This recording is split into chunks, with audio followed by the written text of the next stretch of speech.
তিন ব্যক্তির পাপ লেখা হয় না। এই হাদিসটি নবীজি সাল্লাল্লাহু আলাইহি ওয়াসাল্লাম নিজে জানিয়ে দিয়েছেন।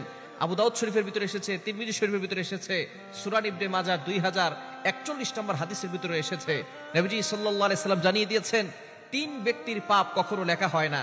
এক নাম্বার, যে ব্যক্তি ঘুমিয়ে আছে, ঘুমন্ত ব্যক্তির কোনো পাপ লেখা হয় না।